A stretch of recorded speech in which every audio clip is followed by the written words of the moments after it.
The radar installation at Alert Nunavut, the northernmost permanently inhabited place on the planet, hums in the November darkness 617 miles from the North Pole. The temperature outside reads -41 degrees Celsius. The wind off the Lincoln Sea cuts across the station at 30 knots. Inside the operations bunker, the screens are lit. The arrays are turning. The data is flowing. Not into the North American Aerospace Defense Command pipeline that has run through that station for 67 years. Not into a Pentagon situational awareness feed.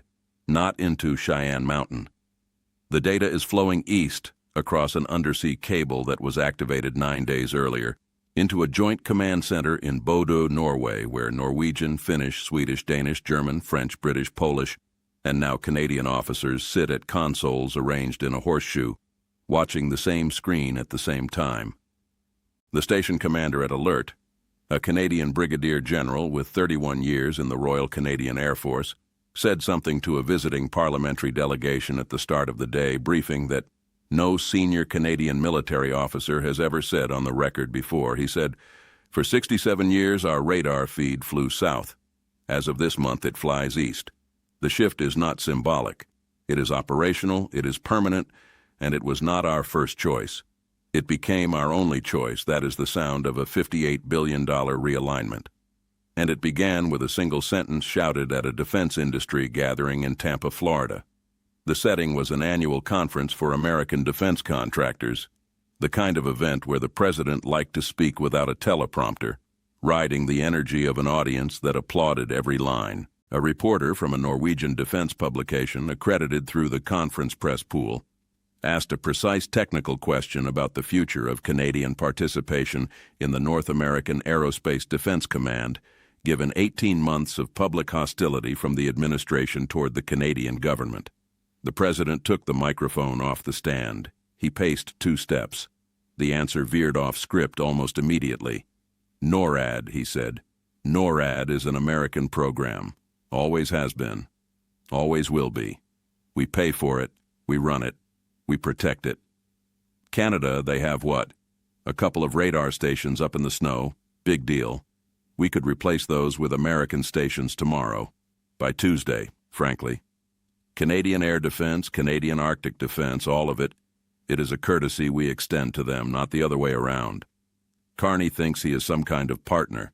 He is not a partner. He is a tenant on the second floor of an American building, and if he does not like the rules, he can leave. Honestly, he should leave. Canada has no business sitting in NORAD command meetings telling Americans how to defend North America. They should be grateful we ever let them in the room." He went further. "The European NATO countries are even worse. They want to build some kind of Arctic wall, some defense thing up north, without us, without America. They cannot do it. They have no money, they have no satellites, they have no nuclear umbrella, they have nothing. Without America, NATO is a debating society. The Europeans are overrated. The Canadians are overrated. They should all be grateful we are still in the alliance at all. I have thought about pulling out of NATO. I am still thinking about it. By Tuesday, maybe I do it. Maybe I do not. We will see." The words were captured by every camera in the room. The Norwegian reporter who had asked the question filed her story before the president had finished speaking. It was on the front page of 3 Scandinavian newspapers within 90 minutes. It was being translated into Finnish, Swedish, Danish, German, French, Polish, Estonian, Latvian, Lithuanian, and Icelandic before the conference adjourned for lunch. Tenant, grateful, overrated. These were not the words of an alliance leader speaking to allies. They were the words of a landlord speaking to renters he assumed he could evict.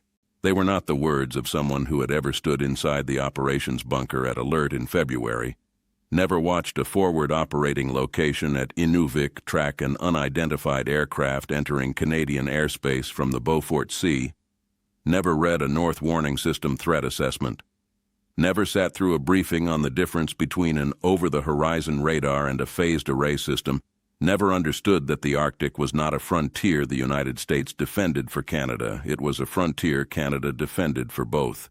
And within 72 hours, the response came. Not 72 days, not 72 weeks, 72 hours. The response did not come from Carney.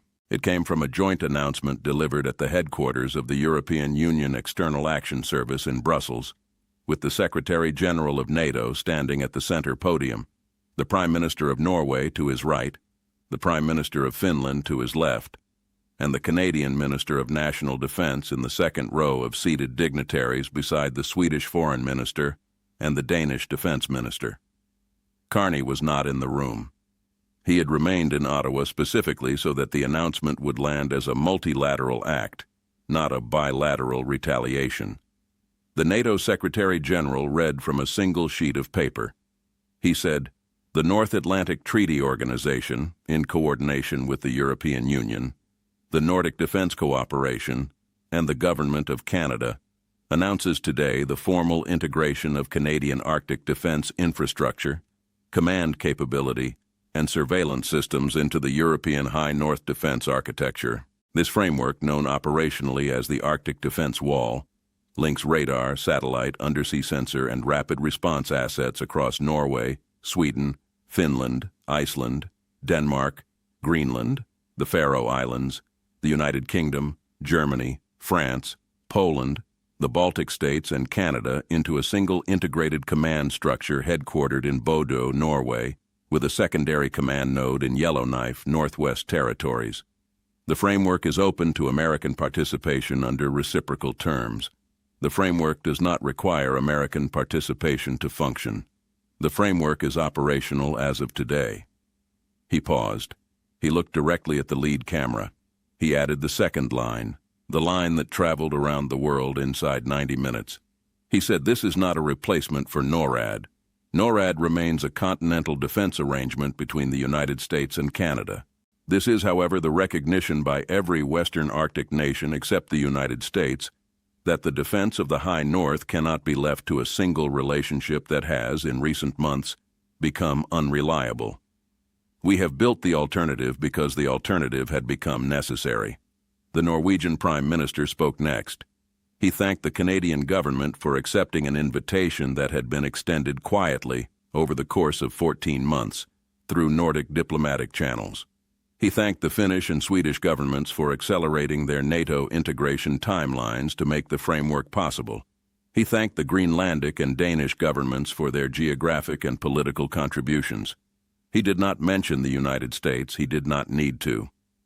The Canadian Minister of National Defence spoke last. She said only 41 words. She said, "Canada remains committed to the defense of North America under the NORAD framework." Canada has also accepted today a parallel commitment to the defense of the High North under the European Arctic framework. The two commitments are compatible. The decision to accept the second was made carefully, and it is final.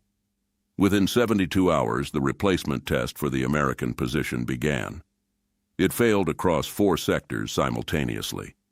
In Marietta, Georgia, a major American defense contractor that had been negotiating for 3 years to supply next-generation airborne early warning aircraft to the Canadian Royal Air Force, with an expected contract value of $9.4 billion, learned that the contract had been redirected to a European consortium led by Swedish, French, and German firms producing platforms certified for integration with the Arctic Defense Wall Command architecture.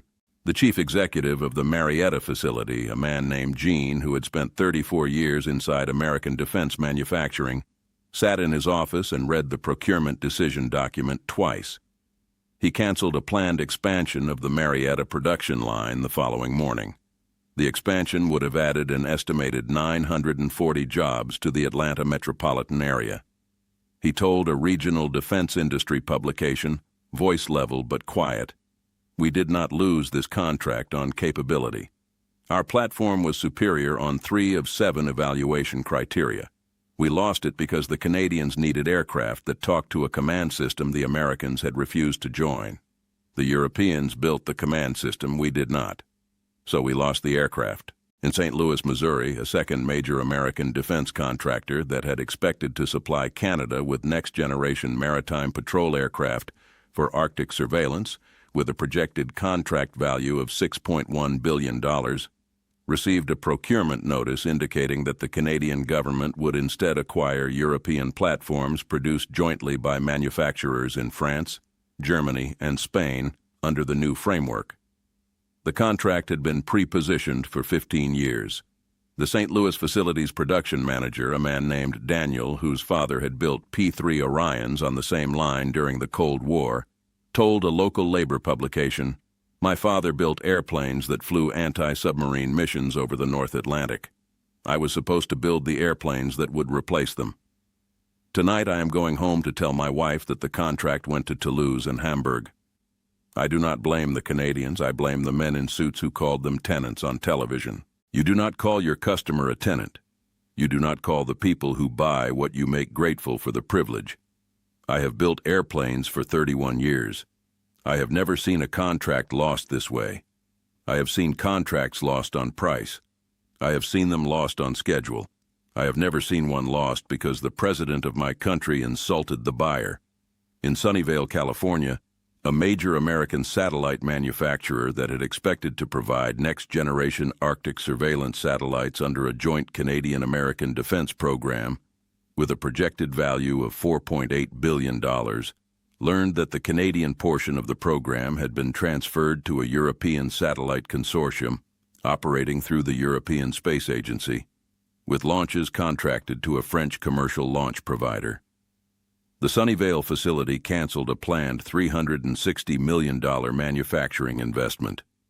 270 California aerospace jobs were lost. In Norfolk, Virginia, an American shipyard that had been negotiating for 2 years to provide ice-strengthened patrol vessels to the Canadian Coast Guard for Arctic operations, with a projected contract value of $3.7 billion, received a procurement notice indicating that the vessels would instead be built jointly at a Norwegian shipyard in Bergen and a Finnish shipyard in Helsinki, with steel sourced from Sweden and propulsion systems from Germany. The Norfolk facility informed its workforce that a planned expansion of the Arctic shipbuilding line would not proceed. 620 Virginia shipbuilding jobs were lost. The yard's general manager, an American with 27 years in naval construction named Steph, stood at the front of an all-hands meeting and read from a single sheet of paper. She told her workers that the contract had not been lost because of price. The Norwegian and Finnish yards had submitted bids only marginally lower than the Norfolk yard. The contract had been lost, she said, because the Canadians had been advised by their own defense planners that ships intended to operate inside the Arctic Defense Wall Command architecture should be built by partners committed to the architecture. The Norfolk yard was not a partner. The administration in Washington had made certain of that. She put down the paper. She told her workers she was sorry. She told them she had voted for the administration. She told them she would not vote for it again. The numbers spread quickly. The framework was deeper, wider, and more strategically engineered than the initial press conference had suggested. The Arctic Defense Wall integrated 3,400 kilometers of new and existing radar coverage from northern Norway across the high north to Alert and onward to the Beaufort Sea approaches. It synchronized over 40 satellite assets in polar orbits, drawing from European Space Agency, French national, German national, British national, Norwegian, and Canadian space programs. It pooled 12 fleets of maritime patrol aircraft and 4 fleets of airborne early warning platforms. It coordinated rapid reaction battle groups in northern Norway, Finnish Lapland, Greenland, Iceland, and the Canadian Arctic archipelago. It built a unified undersea sensor network linking the Greenland-Iceland-United Kingdom gap to the Canadian Arctic and the Bering Strait approaches, with a single command center in Bodø and a secondary node in Yellowknife. It established joint procurement for next-generation Arctic defense platforms across all participating nations. It synchronized communications, encryption, and data-sharing standards across 14 militaries operating north of 60 degrees latitude. This is not a temporary fluctuation. This is a structural realignment of Arctic defense architecture that has not existed in this configuration since the end of the Second World War. It has been building for 14 years, ever since Nordic defense cooperation began quietly drafting contingency frameworks for what would happen if American Arctic commitment ever became uncertain. The first formal Canadian conversations with the Nordic Defence Cooperation began in 2017. The first joint exercise integration discussions began in 2021. The framework was drafted in 2024. It was held in folders marked only with date fields in defense ministries from Helsinki to Ottawa, waiting for the political moment that would justify its public release. The political moment was provided by Tampa. The folders opened simultaneously. Then came the human stories. In Yellowknife, Northwest Territories, a Canadian Forces communication specialist named Pierre had spent 14 years working air defense radar coordination through the Canadian portion of NORAD. He had grown up in a small town outside Trois-Rivières, Quebec. He had enlisted at 19. He had served 2 postings at North Bay, 1 at Cold Lake, and the past 6 years at the Joint Task Force North Headquarters in Yellowknife. He had 2 children in a French language school 3 blocks from his apartment. His wife taught at the same school. On the morning the Arctic Defense Wall was announced, his commanding officer addressed the entire base command at 700 hours. The commanding officer told them that Yellowknife would, effective immediately, host the secondary command node for the new framework. He told them that the base would expand by 240 personnel over the next 18 months, with new construction beginning in spring. He told them that the work they had been doing for 14 years, quietly in the dark, watching screens in a building most Canadians did not know existed, had just become the eastern anchor of the largest Arctic defense architecture in the history of the Alliance. Pierre told a Radio Canada reporter that evening in French with his unit patch on his sleeve, "I have spent my career watching the northern sky. Nobody has ever called my work important. I do not need anyone to call it important. I need it to count." The man in Washington said it did not count. He called my country a tenant. Today the world said my country was a partner, not a tenant. A partner. I am not angry. I am proud. There is a difference. In Bodø, Norway, a Norwegian air defense officer named Marie had spent 12 years working integrated air picture coordination at the headquarters of the Norwegian Joint Headquarters. She was the daughter of a fisherman from the Lofoten Islands. Her grandfather had been a member of the Norwegian resistance during the German occupation. She had 2 children. She drove 40 minutes each way from a small town outside the city. On the morning the framework was announced, her commanding officer pinned a new patch on her uniform. The patch carried the unified insignia of the Arctic Defense Wall Command Structure. He told her, in Norwegian, that she would be the senior shift officer at the Integrated Command Center on the first operational rotation. He told her that her shift would include Canadian, Finnish, Swedish, Danish, German, and British officers seated at the consoles around her. He told her that the work her grandfather had done in the resistance watching the northern sky for German aircraft had not ended with the war. It had passed to her. Marie told a Norwegian newspaper, voice steady, "My grandfather watched the sky alone. I watch it with 13 other nations. None of them are the United States. I did not want it to be this way. The Americans were our friends. They are still our friends. But friends do not call each other tenants. Friends do not call each other overrated. Friends do not threaten to leave the alliance on television. We waited. We waited for 14 months. Then we built the wall. Not against the Americans. For ourselves." The political fractures inside the United States arrived from the direction the administration had not expected. They came from the American defense establishment itself. The chairman of the Senate Armed Services Committee, a Republican who had supported the administration on every major defense vote for 3 years, issued a statement within 4 days that broke a decade of internal party discipline. The statement read, "The framework announced in Brussels represents the most significant realignment of Arctic and North Atlantic defense architecture since the creation of NATO. It has occurred because the President of the United States chose to publicly insult our most reliable continental ally and to publicly question our commitment to the North Atlantic Treaty. The economic and strategic costs of this realignment will be borne by American workers, American defense contractors, and American military readiness for decades. I do not endorse calling Prime Minister Carney a tenant. I do not endorse calling Canada overrated. I do not endorse threatening to withdraw from NATO. These remarks have damaged American national security in ways that cannot be repaired by a single phone call or a single press conference.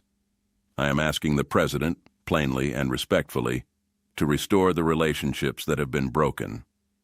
The Senate Armed Services Committee will be holding hearings on this matter. 4 former Supreme Allied Commanders Europe, 3 American and 1 British, issued a joint open letter within a week. The letter read, "We have served as the senior military leadership of the North Atlantic Treaty Organization across 4 decades. We have never, in any of our terms, witnessed a moment in which the alliance's smaller Arctic members felt compelled to build a parallel defense architecture in response to the conduct of the United States. The framework announced in Brussels is operationally sound, technically integrated, and politically irreversible within any meaningful time frame. It exists because every Arctic nation in the alliance except the United States concluded that they could no longer rely solely on bilateral arrangements with Washington. This is not a failure of European resolve. This is not a failure of Canadian loyalty. It is a failure of American leadership. We call upon the administration to immediately undertake the diplomatic work required to repair the alliance. Skill is not defined by a passport. Reliability is not measured in slogans. Friendship has a limit. The cost estimates climbed for 4 straight weeks. A coalition of American defense industry analysts projected that the redirected Canadian and Nordic procurement, the canceled American contract opportunities, the lost domestic manufacturing expansions, the foregone defense industrial cooperation, and the long-term loss of integrated Arctic situational awareness would cost the American economy approximately $58 billion over the next decade, with permanent reductions in American Arctic strategic influence beyond what any dollar figure could capture. $58 billion because a president stood in Tampa and called allies tenants. $58 billion because 30 seconds of words at a defense industry conference activated 14 months of patient European and Canadian preparation. Beyond the dollar figures, something had shifted that did not appear on any procurement report. The Tampa remarks had completed something the previous 18 months had begun. They had taught every Arctic nation in the alliance that the United States could no longer be relied upon as the sole guarantor of high North security. They had taught Oslo and Helsinki and Stockholm and Copenhagen and Reykjavik and Ottawa and London and Berlin and Paris and Warsaw that there was now an alternative. The alternative was each other. The alternative did not call anyone overrated. The alternative had spent more than a decade quietly listening, quietly investing, quietly building the radar capacity, the satellite capacity, the maritime patrol capacity, the undersea sensor capacity, the rapid reaction capacity, and the diplomatic temperament that the Arctic actually required. The alternative had built itself in folders marked with date fields, waiting for the moment when American conduct would justify opening the folders. The moment had arrived, the folders had opened. The President said NORAD was an American program and Canada was a tenant. The radar feed from Alert now flows east, not south. The President said the Europeans could not build an Arctic defense system without America. 14 nations announced it from a Brussels podium while he was still flying home from Tampa. The President said he would replace Canadian capability by Tuesday. By Tuesday, Canadian capability had been reintegrated into a European architecture larger than NORAD itself, with American participation listed as optional. He tried to make Canada small. Canada became the eastern anchor of the largest Western Arctic defense network in 80 years. He tried to call the alliance overrated. The alliance rebuilt itself around him without him in 72 hours. He tried to humiliate 14 nations in a single afternoon at a defense industry conference. The humiliation traveled in the opposite direction, paid in canceled aircraft contracts in Marietta, canceled patrol aircraft in St. Louis, canceled satellites in Sunnyvale, canceled ice-strengthened patrol vessels in Norfolk, and a $58 billion invoice that would grow year by year while a radar installation at the top of the world continued to hum in negative 41 degrees. Flying its feed east, across an undersea cable, into a command center in Bodø, where a Norwegian officer named Marie sat at the center console, surrounded by 13 flags, with no American flag anywhere in the room. Please hit the bell icon and subscribe to my channel for daily updates.